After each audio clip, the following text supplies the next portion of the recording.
कहानी की शुरुआत में हमें एक शिप दिखाई जाती है जिस पर कुछ लोग अपने सफर के लिए आगे बढ़ रहे थे। उस शिप पर एक छोटी लड़की जिसका नाम एमी था जो कि उदास खड़ी हुई थी और इसी दौरान उसके डैड गोंग आकर उसे सरप्राइज गिफ्ट में एक छोटा सा रेडियो देते हैं जिसे लेकर वह थोड़ी खुश हो जाती है। और तभी वहाँ पर सब खुशी से बारी बारी फिशेस देखने लगते हैं जो कि तेजी से वहाँ से भाग रही थी। वो सब फिशेस एक बहुत बड़े राक्षस से डर कर भाग रही थी और इसी दौरान वो राक्षस उनकी तरफ बढ़ रहा था और शिप पर रेड सिग्नल आना शुरू हो जाता है जिसे देखकर शिप के अंदर कैप्टन थोड़ा घबरा जाता है। सब लोग खुशी से खड़े ही थे कि तभी वहाँ पर वो राक्षस उनकी शिप से टकरा जाता है और शिप एक तरफ से उल्टी हो जाती है और वहाँ सब लोग पानी में डूबने लगते हैं। इसके बाद सीन कट होता है और हमें गोंग दिखाया जाता है जो समुद्र के किनारे पर बेहोश पड़ा था और एक आदमी आकर उसे उठाता है। उठते ही गोंग देखता है कि वहाँ सब लोग बेहोश पड़े हैं लेकिन वहाँ उसे उसकी बेटी दिखाई नहीं देती। ये देखकर वह जोर जोर से चीखने लगता है और इसी दौरान उसके रेडियो से उसकी बेटी की आवाज आती है और फिर अचानक वो आवाज बंद हो जाती है। यहाँ गोंग को पता चलता है कि वह अकेले इस जगह नहीं है बल्कि दूसरे किनारे पर और भी बहुत सारे लोग हैं। ये देखकर वहाँ सब उन्हें इशारा करते हैं लेकिन इसी दौरान गोंग को उस जगह पर अपनी बेटी दिखाई देती है। ये देखकर गोंग उसे लेने के लिए जाता है लेकिन तभी उसका दोस्त उसे कहता है कि वहाँ पर कुछ हिल रहा है जिसे देखकर वहाँ सभी की आंखें खुली की खुली ही रह जाती हैं क्योंकि वहाँ पर बहुत बड़ा मॉन्स्टर सांप उनकी तरफ बढ़ रहा था और तभी वह मॉन्स्टर सभी लोगों को अपनी पूंछ से हवा में उछाल रहा था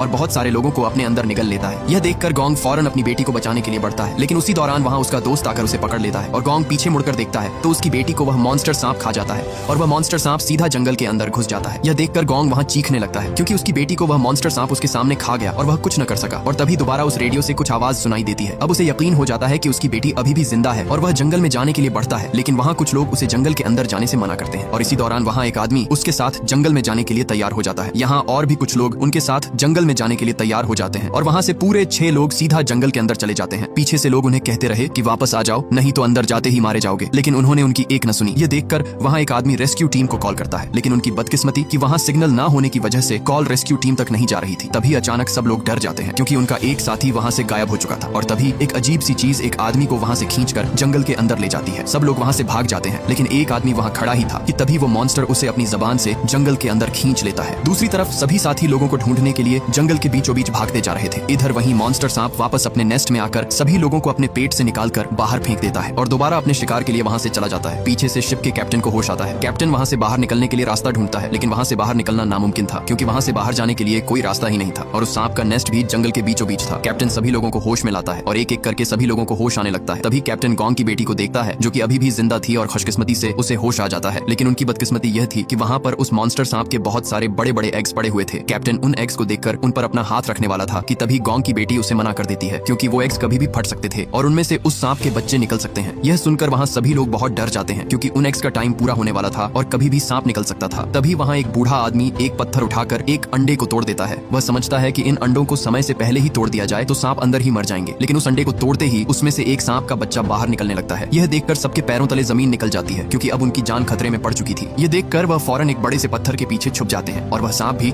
अपने एग से बाहर निकलकर उनकी तरफ बढ़ता है और उन्हें खाने ही वाला था कि तभी वहाँ उसे एक औरत दिखाई देती है जो कि पैरालाइज्ड जमीन पर पड़ी हुई थी और मदद के लिए चिल्ला रही थी। इसलिए वह सांप सीधे उसकी तरफ आकर उसे वहीं पर खा जाता है। दूसरी तरफ वह ग्रुप भी अभी तक जंगल में ही फंसा हुआ था और उन्हें अभी तक न तो मॉन्स्टर सांप मिला और न तो वो गुम हुए लोग। इसलिए वह सभी कुछ देर आराम करने के लिए बैठ गए और ईरदेनी वहाँ पर एक दरख्त को काटता है और उसमें से अजीब सा काले कलर का लिक्विड गिरना शुरू हो जाता है। इसी दौरान वहाँ पर एक आदमी माचिस की तीली को जलाता है और जलाते ही वह तीली उस काले लिक्विड पर जा गिरती है और वहाँ पर एकदम आग भड़क उठती है। यह देखकर ईरदेनी तुरंत फायर एक्सटिंग्विशर से उस आग को बुझा देता है। आग तो बुझ जाती है लेकिन वहाँ धुएं की वजह से गोंग का सर चक्कर आने लगता है और उसके सर पर दर्द होने लगता है और तभी वहाँ पर खड़े उसके सभी साथी उस पर हंस रहे थे और अचानक उसे वही मॉन्स्टर सांप दिखाई देता है। इसी दौरान गोंग की बेटी उसके सामने आ जाती है और वह उसे कहती है कि बाबा आपने मुझे मॉन्स्टर सांप से क्यों नहीं बचाया। और तभी वही मॉन्स्टर सांप आकर उसे जकड़ लेता है और वह उसे खाने ही वाला होता है कि तभी वहाँ पर ईरदेनी उसके ऊपर पानी फेंकता है और उसे होश आ जाता है। पर यह उसका ख्वाब था। दरअसल वह काले कलर का लिक्विड पेड़ों के बीच से निकलता है और उसके निकलते ही उसकी जानलेवा गैस वहाँ मौजूद लोगों को अपने काबू में कर लेती है। तभी वह दोनों पीछे मुड़कर देखते हैं तो वहाँ पर बाकी लोगों को सभी पेड़ की शाखें पूरी तरह जकड़ लेती हैं। यहाँ वह पेड़ कोई आम से पेड़ नहीं थे बल्कि एक खतरनाक क्रीचर थे जो कि यहाँ सभी लोगों को अपनी शाखों में जकड़कर मार देते हैं। गोंग जैसे तैसे करके वहाँ सभी को होश में लाता है और वह वहाँ से भागते हैं लेकिन पीछे से उनके एक दोस्त को वह दरख्त अपने काबू में करके वहीं पर मार देता है जिसके डर से वह तुरंत वहाँ से भागने लगते हैं। इधर मॉन्स्टर सांप के नेस्ट में शिप का कैप्टन और बूढ़ा आदमी दोनों आपस में लड़ रहे होते हैं क्योंकि वह बूढ़ा आदमी कैप्टन को ही इसका कसूरवार कहता है। अगर कैप्टन शिप को पानी से निकालकर किनारे ले आता तो हम यहाँ तक न पहुँचते। तभी एक लड़की जिसका नाम सुशी था वह दोनों को लड़ने से मना करती है और कहती है कि अगर हम आपस में ही लड़ते रहे तो वह मॉन्स्टर सांप हमारा शिकार बन जाएगा और वह हमें जिंदा खा जाएगा, इसलिए हमें यहाँ से निकलने का प्लान बनाना होगा। दूसरी तरफ गोंग भी रेडियो पर अपनी बेटी से बात करने की कोशिश कर रहा था लेकिन उस जानलेवा जंगल में सिग्नल का नामो निशान तक नहीं था। इसके बाद हमें उनका एक साथी दिखाई देता है जो एक नदी से पानी भरने के लिए आया हुआ था। पानी भरते भरते उसे कुछ अजीब सी आवाज सुनाई देती है और धीरे धीरे जंगल में अचानक अचानक धुंध फैलने लगती है और तभी एक जानलेवा मॉन्स्टर फिश उस पर हमला कर देती है। यह देखकर उसके पैरों तले जमीन ही खिसक जाती है और दोबारा वह फिश उस पर हमला कर देती है जिसके दांत बहुत बड़े और खतरनाक थे। यह देखकर वह उसे तुरंत नदी में फेंक देता है और देखते ही देखते अचानक धुंध में से बहुत सारी मॉन्स्टर फिशेस का झुंड उसकी तरफ बढ़ रहा था और ये फिशेस न सिर्फ तैर सकती थीं बल्कि उड़ भी सकती थीं। यह देखकर वह फौरन वहां से भागता है, इसलिए वह सभी साथी वहां से भागने लगते हैं क्योंकि उन मॉन्स्टर फिशेस की तादाद और भी बढ़ रही थी। इसलिए जैसे तैसे करके वह सभी कुछ पेड़ों के पीछे छुप जाते हैं। तभी ईरदिनी को पता चलता है कि ये सभी फिशेस इस धुंध के साथ आ रही थी, इसलिए वह तुरंत वहां से भागकर उस जगह आ जाता है जहां धुंध नहीं था और इससे उनकी जान बच जाती है और सभी खतरनाक फिशेस नीचे जमीन पर गिर जाती हैं। सभी वहां बैठे ही थे कि तभी ईरदेनी को जमीन पर किसी बहुत बड़े जानवर के पैरों के निशान दिखाई देते हैं और वह ऊपर देखता है तो वहां एक अजीब सी चीज दरख्त पर चिपकी हुई थी। यह देखकर सब हैरान हो जाते हैं और एक आदमी उसे पत्थर मारने वाला होता है तो वहां बूढ़ा आदमी उसे रोक लेता है कि तभी एक अजीब सी जबान उसे वहां से खींच कर ले जाती है। सभी साथी देख ही रहे थे क्योंकि तभी आसमान से एक बहुत बड़ा क्रीचर नीचे गिरता है और हमें यहाँ से पता चलता है कि यह एक मॉन्स्टर फ्रॉग है जो कि अपनी जबान से सभी लोगों को खा चुका था। ये देखकर सभी साथियों के होश ही उड़ जाते हैं क्योंकि उस फ्रॉग का साइज बहुत बड़ा था जिसे मारना नामुमकिन था, इसलिए सभी साथी वहां से तुरंत भागने लगते हैं। लेकिन वह मॉन्स्टर फ्रॉग अपनी जबान से एक आदमी को पकड़ लेता है। वह बूढ़ा आदमी उसके पेट के अंदर जाने ही वाला था कि तभी वह एक पेड़ को मजबूती से पकड़ लेता है और उसका हाथ भी अब पेड़ से फिसल रहा था, इसलिए सभी उसे आकर पकड़ लेते हैं। इसी दौरान उनका एक दोस्त गुस्से से उस मॉन्स्टर फ्रॉग की जबान पर चाकू दे मारता है, लेकिन उसकी जबान से लिक्विड निकलकर उसके चेहरे पर लग जाता है जिससे उसका चेहरा जलने लगता है। यहाँ ईरदेनी भी भागता हुआ उनकी तरफ बढ़ रहा था और एक नुकीले हथियार को उस मॉन्स्टर फ्रॉग पर फेंकता है जिससे उसकी आंख फट जाती है और वह उस बूढ़े आदमी को छोड़ देता है। इसी का फायदा उठाकर सभी लोग वहां से भाग जाते हैं, लेकिन अभी भी वह मॉन्स्टर फ्रॉग उनके पीछे ही था और जैसे ही वह अपनी ताकत दिखाकर सभी पेड़ों को फ्लांग कर उनकी तरफ भागता है तभी वहां पर एक बहुत बड़ा मॉन्स्टर सांप उसे अपने अंदर निगल लेता है। यह देखकर सबके होश उड़ जाते हैं क्योंकि वो मॉन्स्टर सांप उस फ्रॉग को वहीं पर चीर फाड़ कर खा जाता है। बदकिस्मती से उस मॉन्स्टर सांप का ध्यान भी सभी साथियों की तरफ चला गया और वो उनका पीछा करने लगता है, लेकिन वो बूढ़ा आदमी और वो लड़का जिन पर उस फ्रॉग ने हमला किया था वो घायल होने की वजह से धीरे धीरे भाग रहे थे। तभी आगे आकर वो दोनों गिर जाते हैं। वो मॉन्स्टर सांप उन्हें खाने ही वाला होता है कि तभी वो बहुत सारे पेड़ों के बीच फंस जाता है। इधर उनका दोस्त उस सांप का ध्यान भटकाने के लिए एक नारियल उसके ऊपर फेंकता है जिससे वो दोनों वहां से भाग जाते हैं, लेकिन वो सांप गुस्से से उसका पीछा करने लग जाता है और जैसे तैसे करके एक पेड़ के पीछे छुप जाता है, इसलिए वो सांप से दोबारा बच जाता है। दूसरी तरफ चारों साथी पेड़ों के पीछे छुप जाते हैं। इसी दौरान वो सांप भी उनका पीछा करते हुए वहां पर आ जाता है और उनमें से एक साथी को देख लेता है। वो उस सांप के आगे हाथ जोड़कर माफी मांगता है कि मुझे मत खाओ, लेकिन इससे पहले कि मॉन्स्टर सांप उसकी बात समझता वो उसे वहीं पर मार डालता है और वो मॉन्स्टर दोबारा से उनका पीछा करने लगता है। ये देखकर वो सभी वहां तुरंत भागने लगते हैं और भागते भागते एक छोटी सी पानी की नदी में जा छुपते हैं। यहाँ वो सांप उन्हें सही से देख नहीं पाता और वो वहां से चला जाता है और आखिरकार एक बार फिर उनकी जान बच जाती है। इधर उस मॉन्स्टर सांप के नेस्ट में वो बूढ़ा आदमी बाहर निकलने की कोशिश करता है, लेकिन उसकी कोशिश नाकाम हो जाती है। तभी एकदम से जमीन हिलने लगती है। ये देखकर वहां सभी मरने का नाटक करके छुप जाते हैं ताकि वो मॉन्स्टर सांप उन्हें कोई नुकसान न पहुंचा सके। वो सांप उन्हीं दो आदमियों को अपने नेस्ट में फेंकता है जिन्हें अभी उसने अपने अंदर निगल लिया था। तभी वो देखता है कि उसका बेबी वहां पर मरा हुआ था। ये देखकर उसके अंदर गुस्सा भर आता है और वो गुस्से से वहां से वापस उन्हीं लोगों के पीछे चला जाता है। इसलिए सब लोग वहां से निकलने की कोशिश करते हैं, लेकिन तभी वहां उस मॉन्स्टर सांप के बाकी अंडे भी टूटने लगते हैं क्योंकि अब कुछ ही देर में बाकी बेबी सांप निकलने वाले थे और तभी एक सांप का बच्चा बाहर निकल आता है। ये देखकर सभी वहां से दूर भागने लगते हैं, लेकिन इधर गौंग की बेटी भाग नहीं सकी और वो उस बेबी सांप के करीब थी। इसी दौरान गौंग की बेटी उसके सर पर हाथ रखती है, लेकिन आगे से वो सांप उसे कुछ भी नहीं कहता। दरअसल गौंग की बेटी ने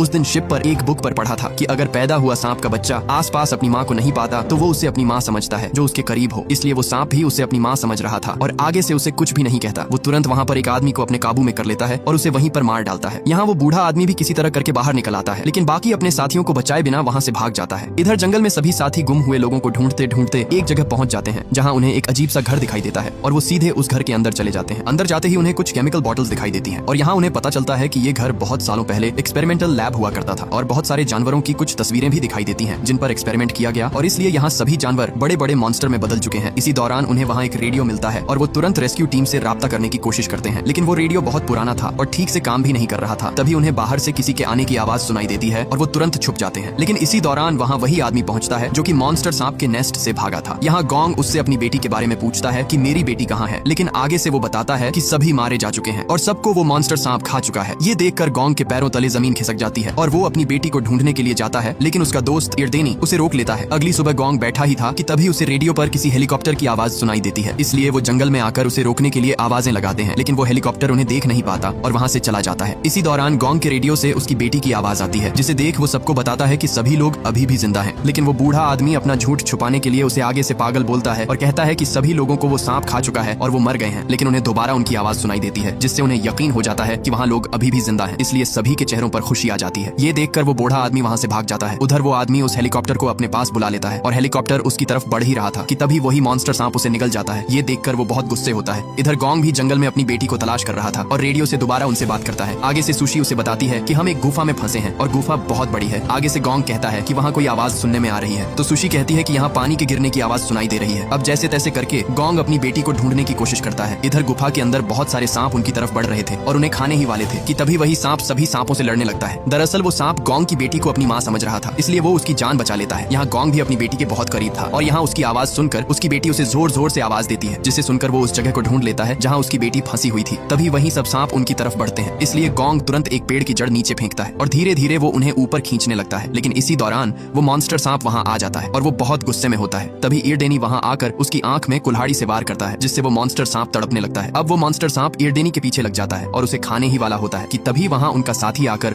उस मॉन्स्टर की दूसरी आंख भी फोड़ देता है, जिससे वो अंधा हो जाता है और उसे वो दोनों नहीं दिखते। इधर गोंग उन्हें ऊपर खींच ही रहा था कि तभी वहाँ पर शिप का कैप्टन उनकी जान बचाने के लिए उन्हें ऊपर धक्का दे देता है और सभी सांप मौके पर ही उसे मार डालते हैं। इसी दौरान दूसरा साथी भी वहाँ आकर उन दोनों को ऊपर खींच लेता है और दोनों की जान बच जाती है। यहाँ गोंग अपनी बेटी को देखकर बहुत खुश होता है, लेकिन वही मॉन्स्टर सांप दोबारा होश में आ जाता है। ये देखकर सभी वहाँ से भाग जाते हैं। दूसरी तरफ वो आदमी भी अपनी जान बचाकर जंगल से बाहर निकलने वाला था, लेकिन बदकिस्मती से वो दोबारा उसी मॉन्स्टर के नेस्ट में जा गिरता है जहाँ से वो पहले भाग निकला था और तभी वहाँ सभी सांप उसकी तरफ बढ़ते हैं और उसे वहीं पर मार डालते हैं। इधर सभी साथी जंगल से बाहर निकल जाते हैं, लेकिन ईरडेनी सभी से कहता है कि हमें अलग अलग भागना होगा, नहीं तो हम सब मारे जाएंगे। इसलिए गोंग वहाँ से दूसरी तरफ भाग जाता है, लेकिन ईरडेनी और उसका साथी उस मॉन्स्टर सांप से लड़ने का फैसला करते हैं। तभी वहाँ ईरडेनी भागते हुए उस मॉन्स्टर को बीच से काट देता है, लेकिन वो मॉन्स्टर भी इतना ताकतवर था कि उसे जरा भी फर्क नहीं पड़ता। वो मॉन्स्टर सांप ईरडेनी को खाने ही वाला था कि तभी उसका साथी आकर उसे बचा लेता है और दोनों अपनी जान बचाकर सीधे जंगल के अंदर भाग जाते हैं। दोनों उसी जगह आ जाते हैं जहाँ से वो जहरीला लिक्विड निकल रहा था, लेकिन उस मॉन्स्टर सांप को पता चल जाता है कि ये उसके लिए पहलाया हुआ जाल है, इसलिए वो वहाँ से वापस चला जाता है। इधर गोंग भी अपनी बेटी से कहता है कि तुम दोनों यहाँ से दूर भाग जाओ, अब मुझे उनकी मदद करनी होगी। इसलिए गोंग भी उनकी मदद के लिए वहाँ से जंगल की तरफ भागता है, लेकिन इसी दौरान ईरडेनी उसे जोर जोर से कहता है यहाँ से भाग जाओ और तभी गोंग पीछे मुड़कर देखता है